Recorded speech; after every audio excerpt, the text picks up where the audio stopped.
오늘은 우리 삶에서 가장 소중하고 가까워야 할 존재이지만 동시에 가장 깊은 상처와 오랜 갈등의 씨앗이 될 수도 있는 가족에 대한 이야기를 나누어 볼까 합니다. 그 중에서도 혈연으로 맺어진 형제, 자매 간의 갈등은 특히나 해묵은 감정의 응어리로 남아 오랜 세월을 좀먹기도 합니다. 하지만 이 복잡한 감정의 실타래를 풀고 서로를 온전히 이해하게 되었을 때 비로소 인생의 깊이를 깨닫고 진정한 치유를 경험할 수 있습니다. 오늘 들려드릴 이야기는 바로 그런 오랜 시간 서운함과 오해 속에 살았던 두 자매의 사연입니다. 이 이야기가 여러분의 마음에 잔잔한 울림을 주고 혹시 우리 안에 풀지 못한 인연의 매듭은 없는지 돌아보는 계기가 되기를 바랍니다. 이야기의 주인공은 올해 60대 중반의 영숙 씨와 그녀보다 2살 아래인 동생 순희 씨입니다. 영숙 씨와 순희 씨는 어릴 적부터 성격이 참으로 달랐습니다. 언니 영숙 씨는 일찍 철이 들어 부모님 살림을 도맡아 하고 어린 동생들을 챙기는데 능숙한 맏딸이었습니다. 매사에 야무지고 책임감이 강했죠. 반면 순희 씨는 타고난 애교와 밝은 성격으로 부모님의 사랑을 독차지했고 늘 언니 뒤에서 재롱을 부리며 자랐습니다. 영숙 씨의 눈에는 응석바지에 철없는 동생이었지만 순희 씨는 언니의 그늘에서 편안하게 지내는 것을 당연하게 여겼습니다. 가족 모두가 영숙이가 워낙 살림도 잘하고 야무지니까 라며 언니에게 기대는 것이 자연스러운 분위기였습니다. 영숙 씨는 그것이 불만이면서도 동시에 자신의 존재 가치를 인정받는 것 같아 말없이 짊어지고 갔습니다. 오랜 갈등의 씨앗은 바로 부모님의 노후에서 시작되었습니다. 아버지가 일찍 돌아가시고 어머니만 홀로 남으셨을 때 두 자매는 어머니를 어떻게 모실지 논의했습니다. 영숙 씨는 내가 맏딸이니 어머니를 모셔야 한다는 생각에 시어머니께 간곡히 말씀드려 합가를 추진했습니다. 비좁은 아파트에 두 분의 노모를 모시는 것은 결코 쉬운 일이 아니었습니다. 하지만 영숙 씨는 자식의 도리라 여기며 꿋꿋하게 감당해 나갔습니다. 어머니를 모시는 것은 영숙 씨의 당연한 도리였지만 영숙 씨는 내심 동생 순희 씨가 금전적으로라도 도움을 주리라 기대했습니다.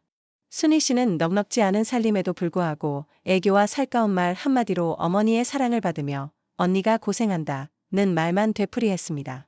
때로는 영숙 씨의 집에 찾아와 어머니께 용돈을 드리거나 맛있는 음식을 사드리곤 했지만 정작 어머니의 대소변을 받아내거나 밤샘 간호를 하는 것은 영숙 씨의 몫이었습니다. 어느 명절날이었습니다. 어머니는 순희 씨가 가져온 값비싼 외투를 자랑하며 우리 순희가 제일 효녀다 라고 말씀하셨습니다. 그 순간 영숙 씨의 오랜 불만이 폭발했습니다. 어머니, 제가 매일 밤낮으로 어머니 수발을 다 들어도 효녀 소리 한번 못 들어봤습니다. 순희는 가끔 와서 애교나 떨면 효녀입니까? 저는 딸도 아닙니까? 영숙 씨는 평생 속에 담아두었던 섭섭함을 쏟아냈고 분위기는 삽시간에 얼어붙었습니다. 순희 씨는 언니의 감정적인 비난에 당황했고 언니가 유세하는 거냐? 돈 가지고 생색내는 거냐? 며 맞섰습니다. 어머니는 두 딸의 싸움에 망연자실하며 눈물만 흘리셨습니다. 그날 이후 영숙 씨와 순희 씨는 좀처럼 얼굴을 마주하기 어려워졌습니다. 전화통화도 형식적인 안부만 오갔고 명절에도 시간을 쪼개어 각자 어머니를 찾아뵙거나 서로의 존재를 투명인간처럼 여기며 간신히 자리를 지킬 뿐이었습니다. 언니가 너무 이기적이다. 동생은 책임감이 없다는 서로를 향한 비난은 마음속 깊이 뿌리내렸습니다. 세월은 야속하게 흘렀습니다. 10년이 넘게 영숙 씨는 어머니를 홀로 모셨습니다. 그리고 얼마 전 어머니마저 세상을 떠나셨습니다. 장례식장에서 두 자매는 서로에게 눈길 한 번 주지 않았습니다. 조문객을 맞으면서도 묘한 긴장감이 흘렀습니다. 발인 날 어머니의 마지막 길을 배웅하며 영숙 씨는 속으로 되뇌었습니다. 어머니, 저는 제 도리를 다했습니다. 부디 편히 가십시오. 순희 씨는 하염없이 눈물을 흘리며 어머니의 영정사진을 바라보았습니다. 이제 어머니가 떠나시고 나니 두 자매를 억지로라도 이어주던 마지막 끝마저 사라진 기분이었습니다. 어머니가 돌아가시고 나서 두 자매는 상속 문제로 다시 부딪혔습니다. 어머니 명의로 된 작은 아파트 한 채와 약간의 예금. 영숙 씨는 자신이 어머니를 홀로 모시느라 겪었던 고생을 인정받고 싶었고 순희 씨는 어머니가 남긴 유산이니 동등하게 나누어야 한다고 주장했습니다. 변호사를 통해 법적인 절차를 밟는 과정에서도 서로에게 서운함과 분노를 쏟아냈습니다. 결국 유산은 법대로 분할되었지만 두 자매의 마음속에는 또 하나의 깊은 상처와 균열만 남게 되었습니다. 이제 그들은 자매라기보다는 원수에 가까웠습니다. 서로의 안부는 더 이상 주고받지 않았고 자녀들에게도 이모나 고모의 존재는 낯설어져 갔습니다. 그렇게 10년의 세월이 또 흘렀습니다. 영숙 씨도 환갑을 훌쩍 넘었고 순희 씨 또한 백발이 성성한 할머니가 되어 있었습니다. 영숙 씨는 어느 날 건강검진에서 심상치 않은 결과를 받았습니다. 정밀 검사가 필요하다는 말의 순간 세상이 무너지는 듯했습니다. 아이들에게 말하기 전에 문득 동생 순희 씨가 떠올랐습니다. 아픈데도 마음 편히 털어놓을 사람이 아무도 없다는 외로움이 사무치게 밀려왔습니다. 이럴 때 동생이라도 있으면. 하지만 이내 그 생각을 지웠습니다. 그렇게 오랜 시간 등을 돌렸는데 이제 와서 무슨 염치로.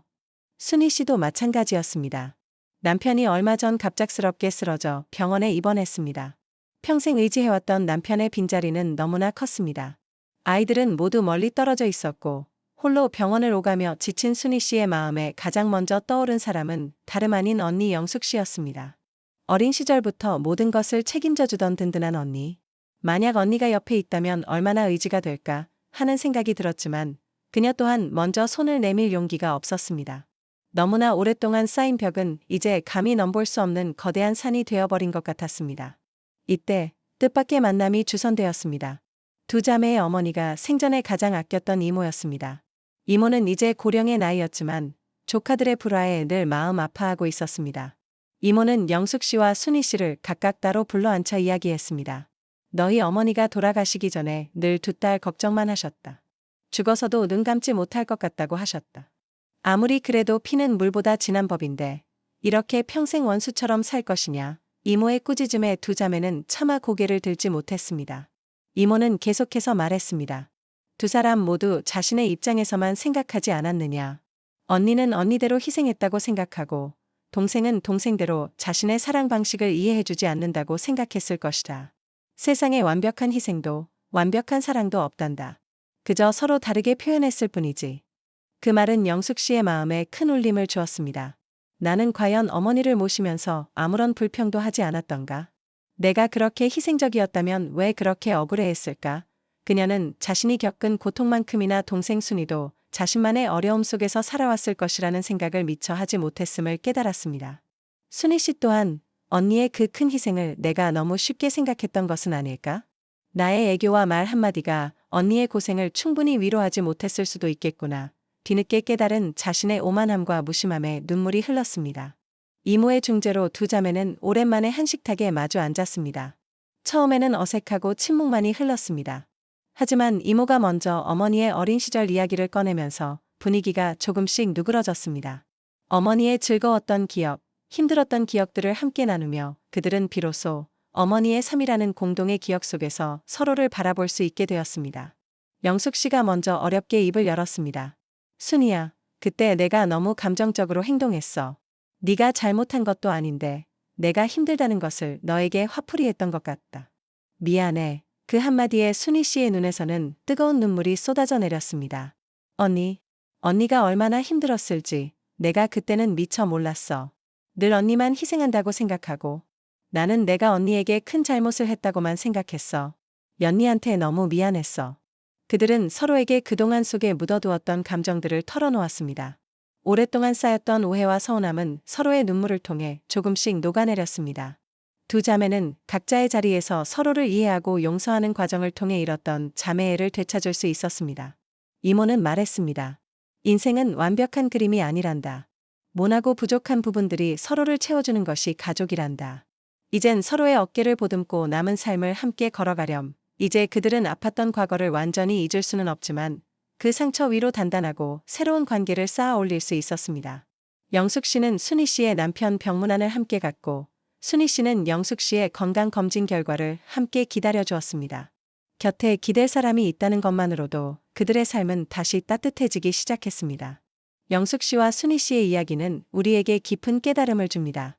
가족은 우리가 선택할 수 없는 인연이지만 어떤 의미에서는 가장 적극적으로 노력해야 유지되는 관계일지도 모릅니다. 우리는 너무도 당연하게 가족의 사랑과 희생을 받아들이고 자신의 기준으로 상대방을 판단하며 서운함을 쌓아갑니다. 하지만 우리는 모두 자신만의 삶의 무게를 지고 살아갑니다. 나의 고통만큼이나 상대방도 자신의 아픔 속에서 침묵했을 수 있습니다. 나는 옳고 너는 틀리다는 이분법적인 사고방식을 버리고 나와 너는 다르지만 너도 너만의 이유가 있겠지라는 이해의 시선을 가질 때 비로소 관계는 진정한 치유의 문을 엽니다. 특히 나이가 들수록 부모와 형제, 자매는 우리 삶의 가장 든든한 버팀목이 됩니다.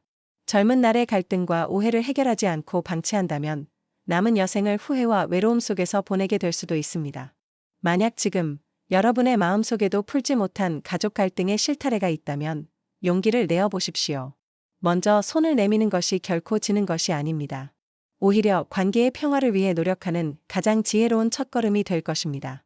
그동안 가슴에 묻어두었던 서운함을 솔직하게 표현하되 상대방의 아픔에도 귀 기울이는 노력이 필요합니다. 우리 모두 인생의 황혼역의 가족이라는 가장 소중한 울타리 안에서 진정한 평화와 행복을 찾을 수 있기를 진심으로 바랍니다.